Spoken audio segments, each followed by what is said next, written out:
साल स्टडी में आपका स्वागत है। आज हम देखेंगे UP super TET practice set 2 जिसमें आपके 10 क्वेश्चन हैं। तो कल हमने किया था प्रैक्टिस सेट 1, आज हमारा प्रैक्टिस सेट 2। तो स्टार्ट करते हैं क्वेश्चन नंबर 1 से। Choose the word opposite in the meaning to the given word, यानी कि हमें क्या बताना है, अपोजिट शब्द बताना है जो नीचे दिया हुआ है, यानी बैरन, बैरन का हमें अपोजिट बताना है। ऑप्शन दिए हुए में फॉरगेट, फर्टाइल, फेरोशियस और आपका फॉलेंस। तो बैरन का क्या होता है, बैरन का होता है आपका बंजर। कैसा होता है, बंजर, बैरन। तो इसका अपोजिट क्या हो जाएगा, फर्टाइल। क्या हो जाएगा, फर्टाइल, यानी कि उपजाऊ। ठीक है। फेरोशियस का क्या होता है, डरावना। कैसा होता है, डरावना। तो यहाँ से ऑप्शन कौन सा सही हो जाएगा, ऑप्शन नंबर बी सही हो जाएगा। नेक्स्ट क्वेश्चन देखते हैं। Fill in the correct preposition in the given sentence. हमें क्या करना है, करेक्ट प्रपोजिशन बताना है। ही वॉज बॉर्न, वह पैदा हुआ इंडिया। तो इसमें प्रपोजिशन कौन सा आएगा, बॉर्न इन आएगा। क्या आएगा, बॉर्न इन आएगा। ठीक है। नेक्स्ट देखते हैं। Choose the correct synonym. हमें करेक्ट सिनोनिम बताना of the word absurd. Absurd का हमें क्या बताना है, सिनोनिम बताना है। ठीक है। तो अबसर्ड का मतलब क्या होता है, रिडिकुलस। क्या हो जाएगा अबसर्ड का, रिडिकुलस। डिलिजेंट का क्या होता है, हार्ड वर्कर। कॉम्प्लेक्स क्या होता है, जटिल।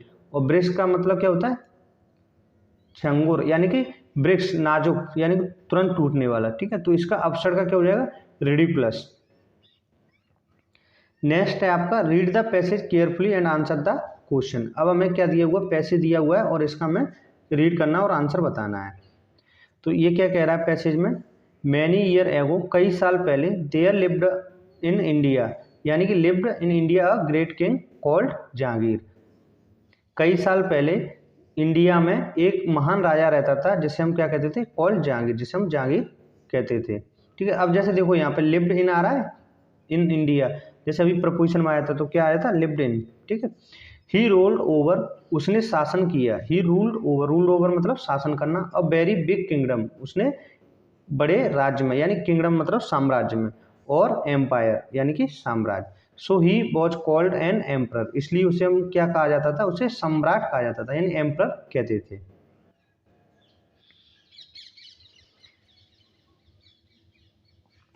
आगे है द एम्परर वांटेड, यानी जो सम्राट था वो चाहता था, वांटेड टू बी जस्टिस, न्याय करना, टू ऑल इट्स सब्जेक्ट, यानी कि उसकी प्रजा के लिए।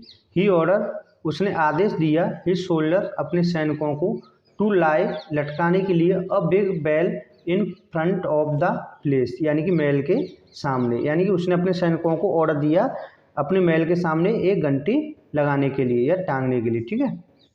देन ही, तब, ही सेंड हिज सोल्डर, उसने अपने सैनिकों को भेजा, to every part of the empire, यानी अपने साम्राज्य के हर भाग में उसने सैनिकों को भेजा। दे अनाउंस, यानी दे किसके लिए, सैनिकों के लिए। सैनिकों ने अनाउंस किया that it is the people had any complaint. It नहीं हुआ, इफ होगा, यहाँ पे क्या होगा, इफ इज द पीपल, यदि कोई व्यक्ति कंप्लेन रखता है, यानी किसी की कोई शिकायत है, दे कुड कम, वह आ सकते हैं, टू द प्लेस, महल की तरफ, एंड रिंग द बेल, और क्या करते हैं, घंटी को बजा सकते हैं, ring the bell. The emperor, जो शासक है, हिमसेल्फ वुड लिसन, यानी खुद ही सुनेगा, टू देयर कंप्लेन, उनकी शिकायतों को, यानी जो जिस व्यक्ति को जो शिकायत है वो आकर के महल के सामने घंटी को बजाएगा और राजा उसकी जो कंप्लेन है उसे खुद सुनेगा, और he would given the justice, और वह न्याय करेगा। अब देखते हैं क्वेश्चन। तो क्वेश्चन है, इस पर पूछा है, Jahangir was called an emperor, यानी जहांगीर को एक सम्राट कहा जाता था, क्योंकि he was a great king, क्योंकि वो एक महान राजा था। ठीक है। ऑप्शन बी है, ही रूल्ड ओवर, क्योंकि उसने, ही रूल्ड ओवर, उसने शासन किया, अ वेरी बिग किंगडम, एक बड़े साम्राज्य में, या ही लिव्ड इन इंडिया, या वो भारत में रहता था इसलिए, या he lived in a big empire many years, यानी वो कई सालों पहले रहता था इसलिए कहते थे उसे। तो इसका सही आंसर क्या होगा, ऑप्शन नंबर बी सही होगा, क्योंकि उसने देखो एक बड़े साम्राज्य पर शासन किया था। He ruled over very big kingdom, इसलिए उसे हम क्या कहते थे, एक सम्राट कहते थे, एम्परर कहते थे। ठीक है। नेक्स्ट क्वेश्चन है, which of the correct meaning, इनमें से कौन सा मीनिंग सही है, बट गिवन कंप्लेंट, यानी कंप्लेंट का जो है इसका सही मीनिंग क्या होगा। तो कंप्लेंट मतलब क्या होता है आपका, शिकायत। कंप्लेंट का क्या होता है, शिकायत। कंप्लीट का मतलब पूर्ण करना, ऑब्जेक्शन, ऑब्जेक्शन यानी ऑब्जेक्शन आपकी क्या समस्या है, ऑब्जेक्शन मतलब समस्या या शिकायत। कॉम्प्लेक्सिटी जटिलता, जटिलता। डिजास्टर आपदा, डिजास्टर का क्या होता है, आपदा, यानी कि क्या आपदा है। तो इसमें जो करेक्ट मीनिंग बताना है तो कंप्लेंट का क्या हो जाएगा, यहाँ से ऑब्जेक्शन हो जाएगा, यानी सही मीनिंग क्या होगा, ऑब्जेक्शन। नेक्स्ट है choose the correct option of for the given sentence. जो नीचे दिया हुआ है उसमें हमें करेक्ट प्रपोजिशन लगाने हैं। He is LLB and she is खालिस्तान MA। तो देखो LLB, अगर हम इसे प्रोनाउंसिएशन करेंगे LLB को तो कैसे लिखेंगे, L। तो जब इसमें प्रोनाउंसिएशन में अगर हमारा साउंड वोवेल्स की आती है तो हम क्या लगाते हैं, N लगाएंगे, क्या लगाएंगे, N। ही इज N, यहाँ पे क्या आ जाएगा, N LLB and she is N MA, क्या आएगा, N आ रहा है ना, MA, इसलिए देखो प्रोनाउंसिएशन M आ रहा है तो क्या लगाएंगे, N आएंगे। अगर स्वर के अलावा अगर कोई शब्द आता है तो हम क्या लगाते हैं, A लगाते हैं, ठीक है। नेक्स्ट देखते हैं। नेक्स्ट है आपका find out the part of speech in the given sentence. There is air everywhere, यानी इसका हमें क्या बताना है, एवरीवेयर का पार्ट ऑफ स्पीच बताना है। तो एवरीवेयर मतलब प्रत्येक, यानी देयर इज एयर, हवा हर जगह है, एवरीवेयर है। तो देखो एवरीवेयर यहाँ पे नाउन है, नहीं होगा। एडजेक्टिव है, वो भी नहीं है। वर्ब भी नहीं है, तो यहाँ से क्या हो जाएगा, एडवर्ब हो जाएगा। नेक्स्ट क्वेश्चन है, ये हमें बताना है choose the correct alternative in the given sentence change into passive voice, यानी किसमें पैसिव वॉइस बताना है। तो ये कह रहा है दी स्टॉर्म, जो तूफान है, हैड डेस्ट्रॉय, उसने तबाह कर दिया 12 हाउसेस, यानी 12 घरों को।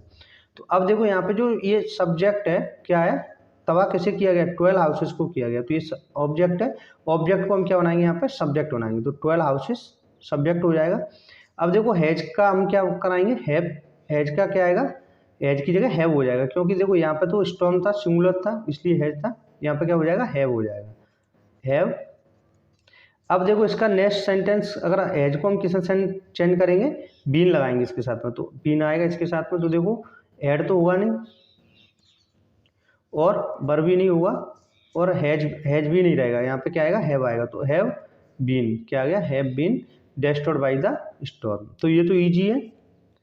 हैज का क्या हो जाएगा, हैव बीन हो जाएगा। नेक्स्ट है आपका इनडायरेक्ट स्पीच दिया हुआ है और उस समय डायरेक्ट चेंज इनटू इनडायरेक्ट में बदलना है, ठीक है, डायरेक्ट से।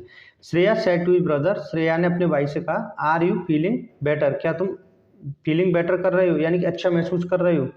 तो देखो ये किसमें है आपका, कैसा सेंटेंस है, इंट्रोगेटिव सेंटेंस है। तो इंट्रोगेटिव के लिए हम क्या करेंगे, सेड टू को हम किस में बदलेंगे, आस्क में बदलेंगे, किसमें, आस्क में। अगर ये सिंपल सेंटेंस होता तो हम इसे टोल्ड में बदलते, तो ये तो आपका नहीं होगा, ठीक है, ये भी नहीं होगा, सेड टू भी नहीं होगा, तो यहाँ पर आस्क्ड आएगा। Asked is brother.